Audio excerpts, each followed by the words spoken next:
વિદાય એ સુખ અને દુઃખ એમ બંને લાગણીનો શબ્દ છે.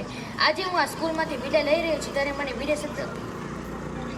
વિદાય શબ્દ ખૂબ જ વસમો લાગે છે. વિદાય તો વસમી જ હોય છે, પછી ભલે એક વિદ્યાર્થીની હોય, સાસરે જતી દીકરીની હોય કે પછી સંસારમાંથી જ વિદાય હોય. આજે મને સુખ અને દુઃખ એમ બંને લાગણી થાય છે. સુખ એ વાતનું છે કે હું આગળ અભ્યાસ કરવા અહીંથી વિદાય લઈ રહ્યો છું, અને દુઃખ એ વાતનું છે કે આ સ્કૂલ છોડીને મારે જવું પડશે, જેને મારા પાયાને મજબૂત કર્યો છે. શાળા એ મંદિર છે જ્યાં બાળકોમાં જ્ઞાન પૂરવામાં આવે છે. અજ્ઞાનતા ભરેલા ખાલી ખૂણામાં જ્ઞાનનો રસ ભરવામાં આવે છે. મને હજી પણ યાદ છે, મારા સ્કૂલનો પહેલો દિવસ હતો. અમે અહીં પહેલી વખત આવ્યા હતા.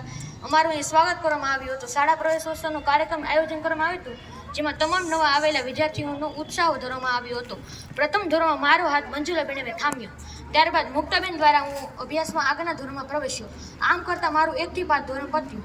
ધોરણ 6માં હું બહાર બીજી સ્કૂલમાં જવા માંગતો હતો, પણ મારા વર્ષ શિષ્ય શીતલબેને મારો હાથ પકડ્યો અને મારા અભ્યાસની જવાબદારી લીધી. આજે હું તેમનો પણ આભારી છું. ધોરણ 6 થી 8માં મારા ત્રણેય ગુરુજનો હેતલબેન, શીતલબેન અને સારિકાબેનનો હું હૃદયથી આભાર માનું તેટલો ઓછો છે, કારણ કે શિક્ષણ તો પૂરું પાડ્યું જ, પણ જીવન જીવનના મૂલ્યક્ષી પાઠો પણ અમે શીખ્યા છીએ. બાકી તો ઘણું બધું અમે શીખ્યા છીએ, પણ બધું જ શબ્દોથી કહી શકાતું નથી.